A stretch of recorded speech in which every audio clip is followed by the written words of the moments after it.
Hi friends, welcome to my YouTube channel study with you Lovely Sharma में हम लेकर कल से आ रहे हैं बिहार एसएससी सीजीएल का प्रैक्टिस सेट। चलिए आज हम करवा रहे हैं उसका प्रैक्टिस सेट 2 जीके का। तो क्वेश्चन नंबर फर्स्ट है, क्षेत्रफल के अनुसार निम्नलिखित राज्यों का सही अवरोही क्रम है। क्षेत्रफल के अनुसार इसका सही अवरोही क्रम क्या होगा? चलिए देखते हैं। अवरोही क्रम मतलब घटते क्रम में जो लिखा हुआ रहता है। तो देखते हैं। सबसे पहले सबसे बड़ा राज्य है कौन? ऑप्शन है आंध्र प्रदेश, बिहार, मध्य प्रदेश और उत्तर प्रदेश।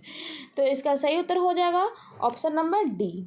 पहले होगा मध्य प्रदेश, फिर होगा उत्तर प्रदेश और फिर आंध्र प्रदेश और लास्ट में क्या होगा? बिहार। यानी कि आप याद रखिएगा, जो मध्य प्रदेश है वहाँ का क्षेत्रफल है 3,08,928 वर्ग किलोमीटर। कितना है? 3,08,928 वर्ग किलोमीटर। और उत्तर प्रदेश का क्षेत्रफल है 2,40,928 वर्ग किलोमीटर है।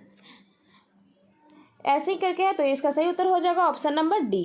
क्वेश्चन नंबर सेकंड देखेंगे, संविधान सभा की मसौदा समिति के अध्यक्ष कौन थे? तो इसका सही उत्तर हो जाएगा option number C, BR Ambedkar. संविधान सभा की मसौदा समिति को प्रारूप समिति के नाम से भी जाना जाता है। ये बहुत इंपॉर्टेंट क्वेश्चन है, क्वेश्चन रहता है एग्जाम में। मसौदा समिति को प्रारूप समिति के नाम से भी जाना जाता है। तो संविधान सभा के मसौदा समिति के अध्यक्ष कौन है? तो BR अम्बेडकर। इसका सही उत्तर हो जाएगा। क्वेश्चन नंबर 3 है, मरमगांव पत्तन स्थित है। जो मरमगांव पत्तन है वो कहाँ स्थित है?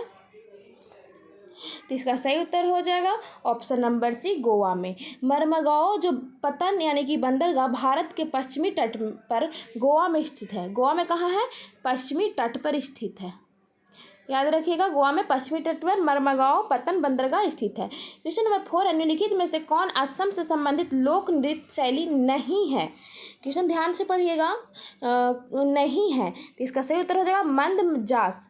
मंदजास जो है असम की न होकर जम्मू कश्मीर की नृत्य शैली है मंदमजास। और बाकी बिहू, बगुरम्बा, सत्रिया नृत्य ये सब असम की लोक नृत्य है। क्वेश्चन नंबर 5 है, भारतीय संविधान में अवशिष्ट मामलों पर कानून बनाने का अधिकार किसे सौंपा गया है? तो इसका सही उत्तर हो जाएगा ऑप्शन नंबर 1, केंद्र सरकार को। भारतीय संविधान में अवशिष्ट मामलों पर कानून बनाने का जो अधिकार है केंद्र सरकार को सौंपा गया है। और किस अनुच्छेद के तहत? 248 के अनुच्छेद 1 के तहत है। भारत में केंद्र को अवशिष्ट शक्तियां देने की व्यवस्था कनाडा के संविधान से गृहीत है। जो भारत में केंद्र सरकार की शक्तियां दी जाती है वो कनाडा से लिया गया है।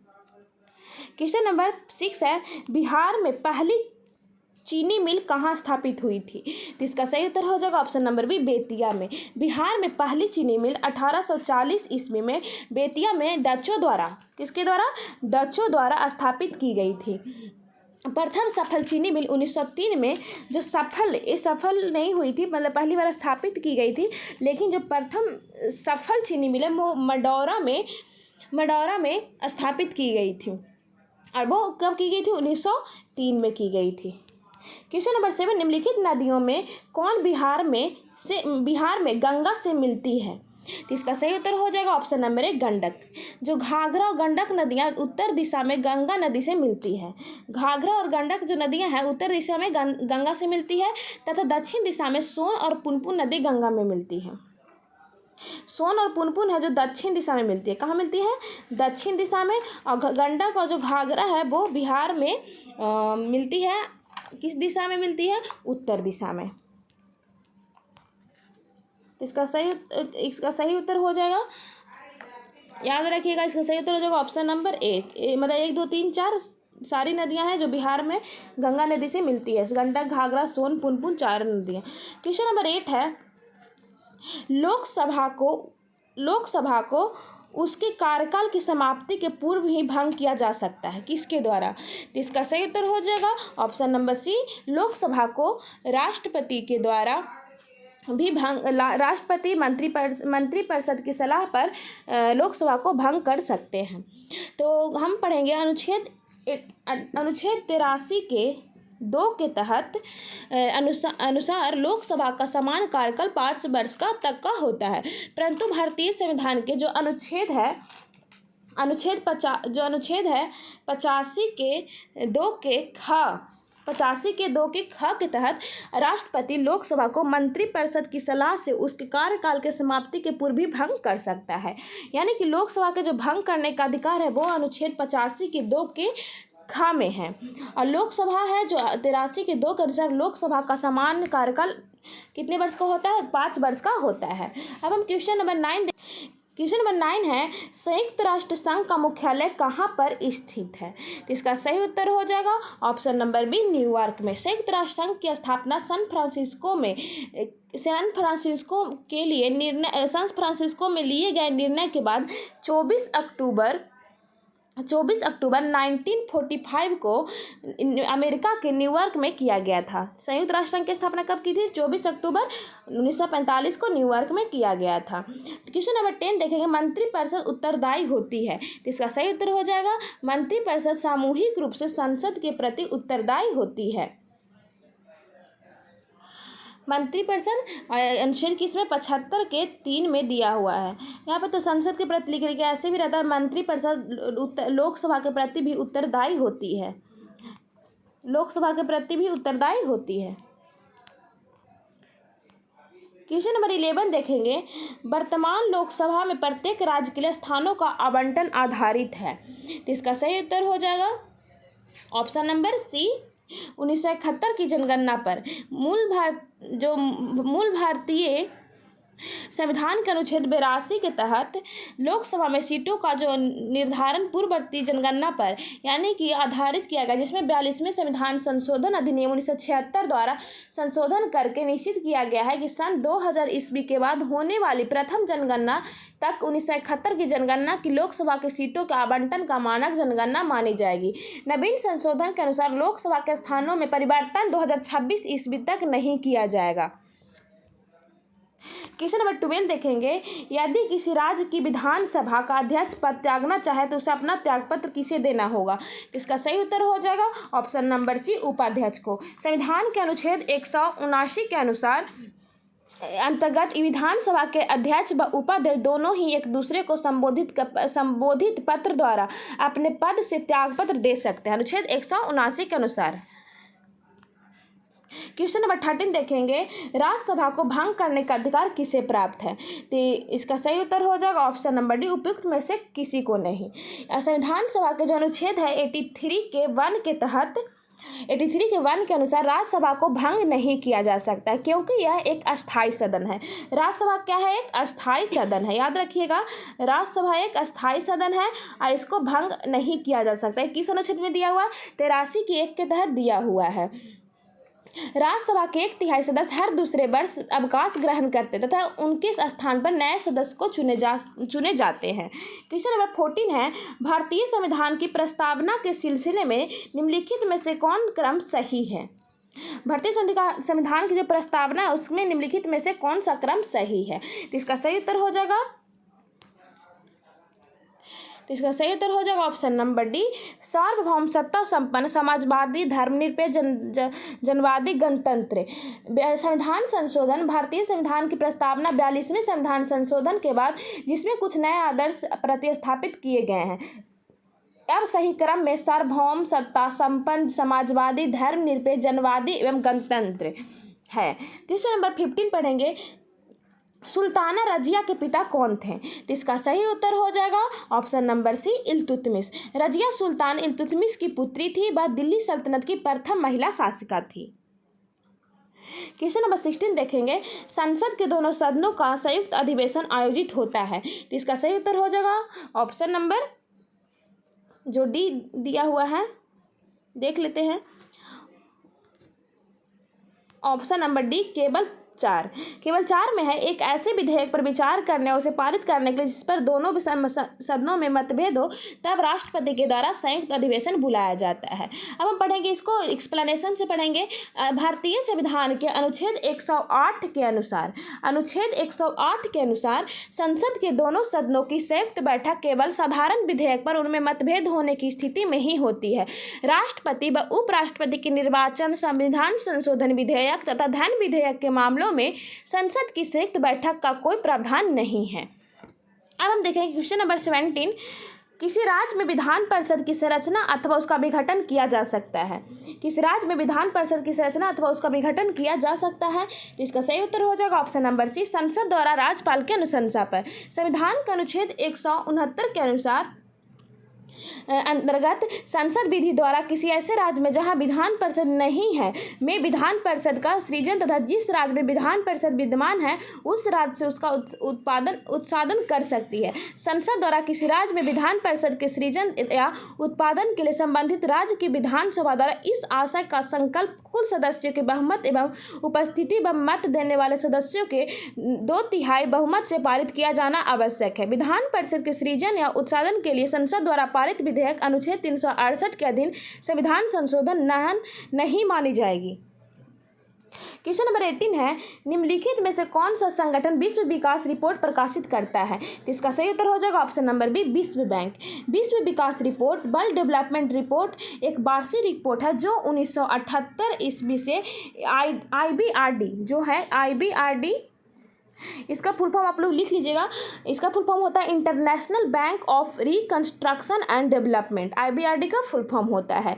वर्ल्ड बैंक के द्वारा प्रकाशित किया जाता है। जो संगठन विश्व विकास रिपोर्ट है वो वर्ल्ड बैंक और IBRD के द्वारा जारी किया जाता है और कब से 1978 से जारी किया जा रहा है। और WDR आर्थिक विकास के एक अवशिष्ट पहलू का गहन विश्लेषण करता है। अब हम पढ़ेंगे क्वेश्चन नंबर 19। क्वेश्चन नंबर 19 है, भारतीय संविधान के निम्नलिखित अनुच्छेदों में कौन से राज्य की विधानसभाओं के निर्वाचन का प्रावधान प्रस्तुत करता है? इसका सही उत्तर हो जाएगा ऑप्शन नंबर ए, 170। भारतीय संविधान के अनुच्छेद 170 संविधान सभा की संरचना और तदनुरूप उसके सदस्यों के निर्वाचन संबंधी उपबंध उल्लेखित है। क्वेश्चन नंबर 20 देखेंगे, बिहार में लोकसभा में सांसदों की संख्या कितनी है? याद रखिए, बिहार में लोकसभा में सांसदों की संख्या कितनी है? इसका सही उत्तर हो जाएगा ऑप्शन नंबर सी, 40। बिहार में लोकसभा में सदस्यों की संख्या 40 और राज्यसभा में भी 40 ही है। क्वेश्चन नंबर 21 है, निम्नलिखित में से कौन सी नदी प्रसिद्ध शिव समुद्रम जलप्रपात बनाती है? तो इसका सही उत्तर हो जाएगा option number A, Kaveri. Kaveri नदी शिव समुद्रम जलप्रपात का निर्माण करती है। यहाँ 98 मीटर की ऊंचाई से जल गिरता है। इसका उपयोग जल विद्युत उत्पादन के लिए होता है। इस पर स्थापित जल विद्युत गृह एशिया का प्रथम जल विद्युत गृह है जिसकी स्थापना 1902 में की गई थी। क्वेश्चन नंबर 22 देखेंगे, निम्नलिखित में से कौन सा एक नवपाषाण सांस्कृतिक स्थल नहीं है? इसका सही उत्तर हो जाएगा option number A, Kuntasi. Kuntasi Bharat के गुजरात राज्य के मोरबी जिले के मालिया तालुका में स्थित एक सैंधव स्थल है, नवपाषाण स्थल नहीं है। क्वेश्चन नंबर 23 है, भारत के राज्य सरकारों के लिए आय का सबसे महत्वपूर्ण स्रोत क्या है? इसका सही उत्तर हो जाएगा ऑप्शन नंबर डी, बिक्री कर। राज्य सरकार के लिए आय का सबसे महत्वपूर्ण स्रोत बिक्री कर है। क्वेश्चन नंबर 24 देखेंगे, निम्न में से कौन भारत का सबसे ऊंचा जलप्रपात है? इसका सही उत्तर हो जाएगा ऑप्शन नंबर ए, कुंचिकुल। भारत का सबसे ऊंचा जलप्रपात कर्नाटक के बराह नदी पर स्थित कुंचिकुल है जिसकी टोटल लंबाई 455 मीटर है। कर्नाटक में स्थित है कुंचिकुल। क्वेश्चन नंबर 25 है, निम्न में से कौन विश्व विरासत स्थल नहीं है? इसका सही उत्तर हो जाएगा ऑप्शन नंबर, कौन विश्व विरासत स्थल नहीं है? तो इसका सही उत्तर हो जाएगा ऑप्शन नंबर सी, आदमगढ़ शैलाश्रय। आदमगढ़ शैलाश्रय यूनेस्को के विश्व विरासत स्थलों की सूची में नहीं है। भीमबेटका, अजंता की गुफाएं, आगरा किले तीनों विश्व विरासत यूनेस्को में शामिल किया गया है। क्वेश्चन नंबर 26 है, रामनाथ गोयनका पुरस्कार किस क्षेत्र में योगदान के लिए प्रदान किए जाते हैं? इसका सही उत्तर हो जाएगा ऑप्शन नंबर ए, पत्रकारिता। जो रामनाथ गोयनका पुरस्कार पत्रकारिता के क्षेत्र में विशिष्ट योगदान करने वाले व्यक्तियों को प्रदान किया जाता है। यह पुरस्कार 2006 से प्रदान किया जा रहा है। यह पुरस्कार 2006 से प्रदान किया जा रहा है। यह पुरस्कार देश के निष्पक्ष पत्रकार को प्रदान किया जाता है।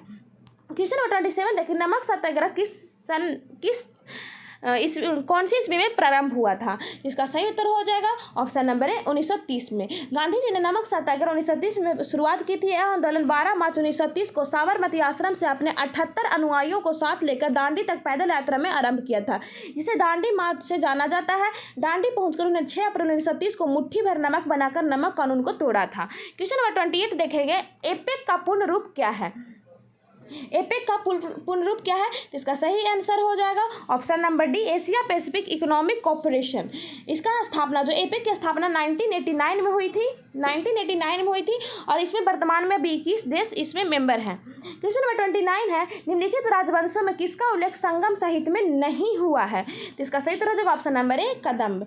संगम साहित्य में जिन तत्कालीन राजवंशों की जानकारी मिलती है वो है चेर, चोल, पांड्य, और कदम्ब राजवंश का संगम साहित्य में उल्लेख नहीं है। क्वेश्चन नंबर 30 है, बुद्ध के जीवन की 4 महत्वपूर्ण घटनाओं और उनसे संबंधित चार स्थानों को नीचे उल्लेख है। सूची 1 और सूची 2 को सुमेलित कीजिए और सूची को नीचे दिए हुए कुटों की सहायता से सही उत्तर का चयन कीजिए। तो इसका सही उत्तर हो जाएगा जन्म, बुद्ध का जन्म कहाँ हुआ था? तो बुद्ध का जन्म लुम्बिनी में हुआ था। ज्ञान प्राप्ति बोधगया में हुआ था। प्रथम प्रवचन सारनाथ में, और निधन कहाँ हुआ था? कुशीनगर में। तो इसका सही उत्तर हो जाएगा option number C.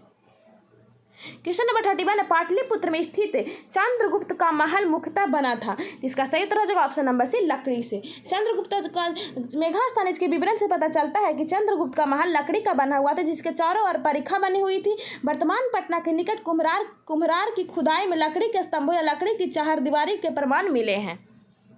Question number 32 है, छत्तीसगढ़ राज्य की स्थापना किस वर्ष हुई थी? तो इसका सही उत्तर हो जाएगा ऑप्शन नंबर सी, 2000 ईस्वी में। छत्तीसगढ़ राज्य की स्थापना मध्य प्रदेश का विभाजन करके 1 नवंबर 2000 को की गई थी। क्वेश्चन नंबर 33 है, कुतुबुद्दीन ऐबक की राजधानी थी। इसका सही उत्तर हो जाएगा option number A, Lahore. Madhya Pradesh की विदिशा के सांची स्तूप का निर्माण मौर्य वंश के अशोक ने करवाया था। क्वेश्चन नंबर 33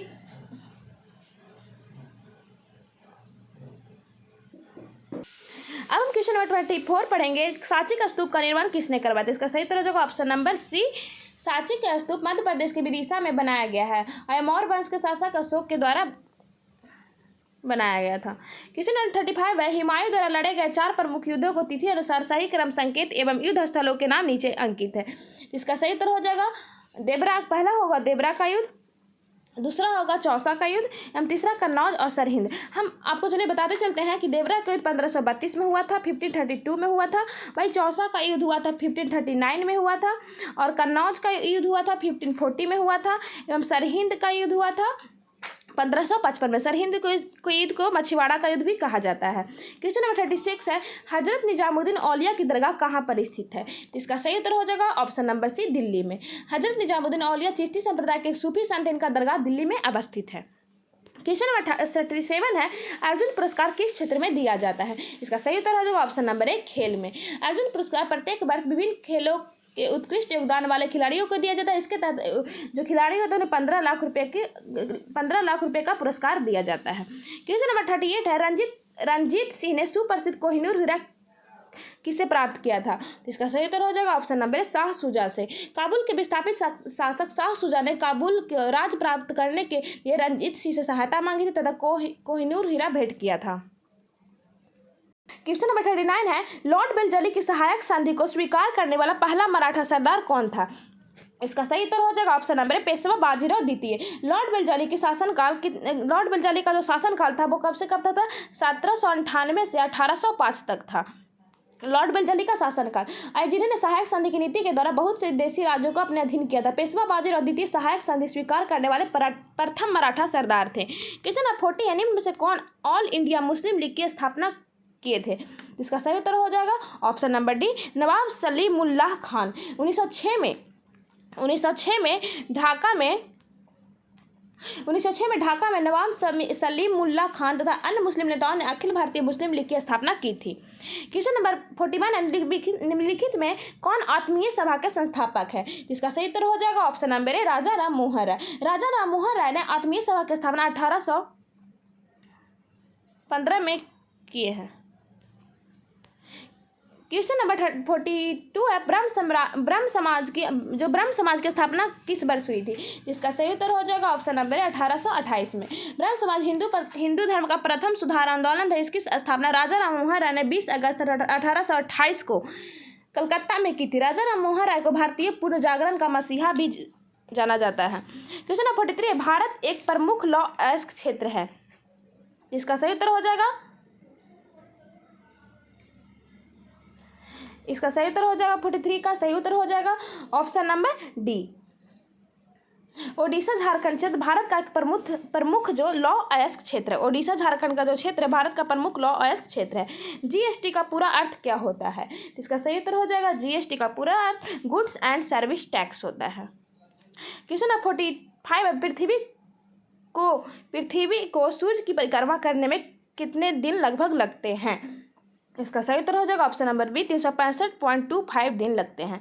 सौरमंडल का सर्वाधिक गर्म ग्रह कौन है, इसका सही उत्तर हो जाएगा ऑप्शन नंबर बी शुक्र जो है सौरमंडल का सबसे गर्म ग्रह है, और बुध जो है सौरमंडल के सूर्य के सबसे नजदीक वाले ग्रह है। और संघन वायुमंडल में चलते इसका तापमान सर्वाधिक 730 केल्विन प्लस 470 डिग्री सेल्सियस से 850 डिग्री फ़ारेनहाइट है, और हमारे सौरमंडल का सबसे अधिक गर्म ग्रह है शुक्र।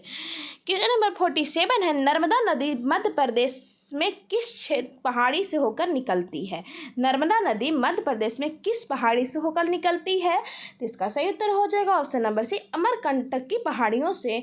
नर्मदा नदी मध्य प्रदेश में अमरकंटक की पहाड़ियों से निकलती है। यह भारतीय उपमहाद्वीप की 5वीं सबसे लंबी नदी है। यह गोदावरी और कृष्णा नदी के बाद भारत के अंदर बहने वाली तीसरी सबसे लंबी नदी है। मध्य प्रदेश राज्य में इसका विशाल योगदान के कारण इसे मध्य प्रदेश की जीवन रेखा भी कहा जाता है। नर्मदा नदी को मध्य प्रदेश की जीवन रेखा भी कहा जाता है।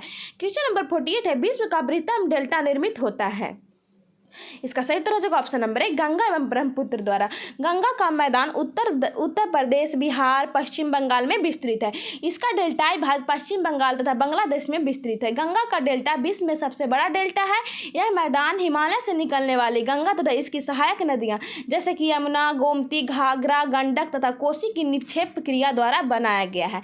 क्वेश्चन नंबर 49 है, लावनी कौन से राज्य का नृत्य है, इसका सही उत्तर हो जाएगा option number A Maharashtra. Lavani Maharashtra राज्य का प्रमुख लोक नृत्य है। महाराष्ट्र राज्य की लोक नाट्य शैली तमाशा का अभिन्न अंग है।